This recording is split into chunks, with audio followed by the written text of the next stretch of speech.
What do Lutherans think about self-justification?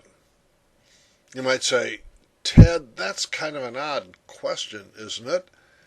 After all, Lutherans like to feed off justification by faith like a litter of puppies scrambles for a fresh dish of dog food.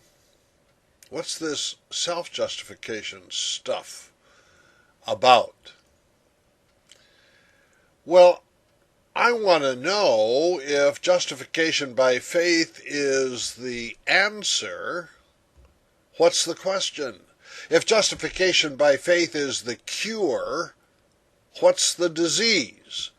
Of course, if we read our history books and we go back 500 years to Wittenberg in Germany when the Lutheran Reformation was being born, we know that then justification by faith was to fix what was broken when it came to works righteousness and to merit and to pride and to self-aggrandizement and all of these other problems that we human beings experience.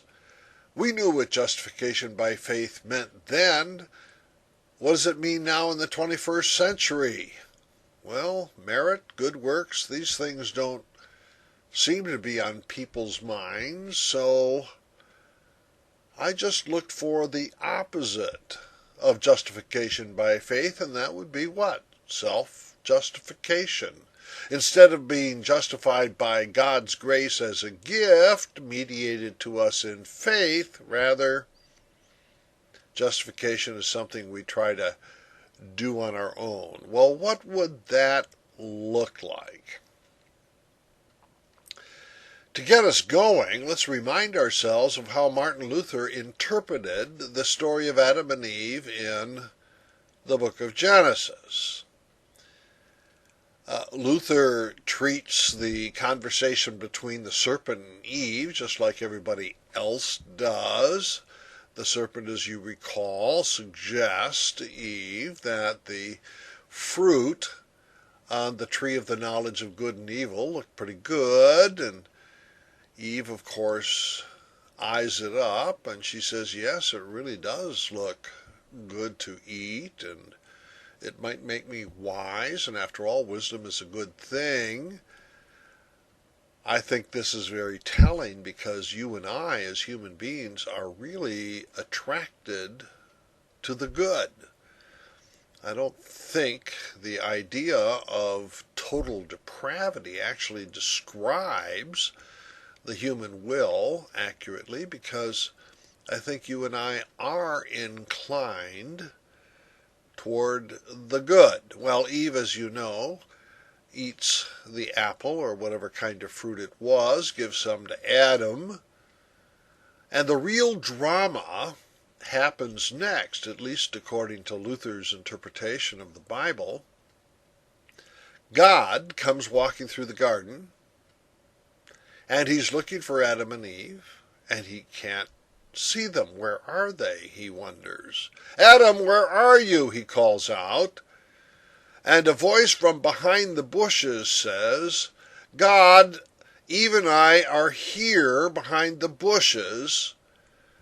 We are hiding. Well, why are you hiding, God asks. Because we are naked, and we didn't want you to see us in our nakedness. God ponders this for a little bit and says, uh-oh. Adam and Eve, did you possibly eat the fruit, the forbidden fruit from the tree of the knowledge of good and evil? By this time, Adam and Eve are now out in front and center in their glorious nudity and carrying on a conversation. And God says, now answer me, Adam, did you eat that fruit? And Adam says, well, technically I did, but it's not my fault, because the fruit was given to me by Eve, and you're the one that made Eve my wife and gave her to me. Oh. God turns to Eve and says, well, is this true, what Adam just said? And Eve says, well, technically, yes, I did eat the forbidden fruit, but it's not my fault because it was the serpent who beguiled me, and then tacitly, by hint, and God, we know who made the serpent. So what Adam and Eve have done is draw a line between good and evil. They placed themselves on the good side of that line, and then they blamed the evil on who? God. God for creating the circumstances in which they would have a temptation and a fall. So the line between good and evil places Adam and Eve on the good side, God on the bad side. Martin Luther says at this point, that happens every day. We human beings, every day, just like Adam and Eve, draw a line between good and evil. We try to put somebody else on that evil side. And when push comes to shove, we'll even put God on the evil side if necessary to what? Self-justify. Adam and Eve justify themselves, and in doing so, they have to rob God of his goodness and stick him on the evil side of the line. This is the human condition, Luther says. Adam and Eve's story is your and my story. I think Luther is just right. I think there is within you and me as human beings a real desire for the good, the right, the true, the just. And if we don't accomplish it, well, then we cheat a little bit by lying and saying that, it's ours anyway. We are so intent on having the good, on being good, on possessing justice, on possessing righteousness, that in every little and subtle way we declare ourselves to be just. It can be as simple as raising an eyebrow if somebody in the room does something uncouth. Or we could rant and rave in front of our television sets when we see political debates by either Republicans or Democrats, when someone sounding his or her own horn will draw a line between good and evil, put themselves on the good side and the other candidates on the evil side, or more frequently the sitting president is now on the evil side of that ledger. Whenever we want to make a good argument, we want to make ourselves look good, so to speak. And one of the things that really concerns me is that this self-justification can actually lead to people dying. When our nation gets ready to go to war, what do? They draw a line between good and evil. At least our political rhetoric does. Puts the nation we're about to invade on the evil side, and then that justifies dropping bombs and burning villages and doing the kind of damage that we believe to be necessary on behalf of national security. And we're fighting for freedom. After all, the enemy is opposed to freedom, and we are in favor of it. We've just drawn a line between good and evil and put ourselves on the good side. And all those people who would take away freedom are on the evil side. Jesus had observed this about human nature, and tells the Adam and Eve story rather quickly. He says, oh, so you think you're going to take a speck out of your neighbor's eye?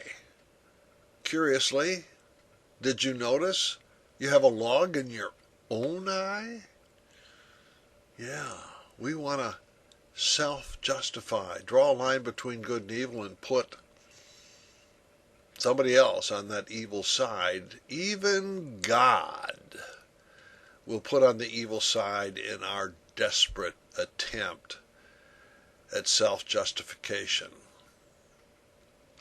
The irony, says Luther, is that when we draw a line between good and evil and put God on the evil side, God voluntarily takes the divine place on the evil side. That's what happened in the death of Jesus, and this is where Lutherans talk about the theology of the cross.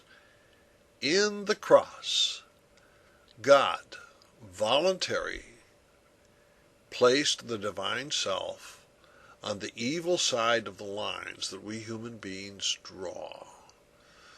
The line that puts ourselves and our religious righteousness on the good side, or the political line that wants to preserve the Roman Empire from sedition or anything else on the evil side. We're always self-justifying, and that means that God receives our judgment as being evil. Christ became sin, said St. Paul, and Martin Luther repeated it. Christ became sin, so that your and my self-justification actually treats God as if God were the evil one. So desperate are we to be right, to own justice, to make goodness our own private possession, that we're willing to scapegoat God. And Martin Luther is saying, you know what, the Adam and Eve story tells us that that is the kind of people that we are. So why do Lutherans love justification by faith so much? Because the significance of the story of Jesus is that God, out of grace, forgives us our sin. And this forgiveness is owned by us in faith, and that means we don't have to self-justify anymore. We don't have to possess our own righteousness. Borrowing the righteousness and goodness and justice of God is good enough. We don't have to take specks out of the eyes of others. We don't have to draw a line between good and evil and place others, scapegoats, or even God on the evil side. In fact, if we want to be with God and draw a line between good and evil, let's go around the evil side, because that's where God has placed the divine self. The opposite of justification by faith, well, that's self-justification. And the good news is that before God, we don't need to justify ourselves. Well, that's Ted's timely take on self-justification.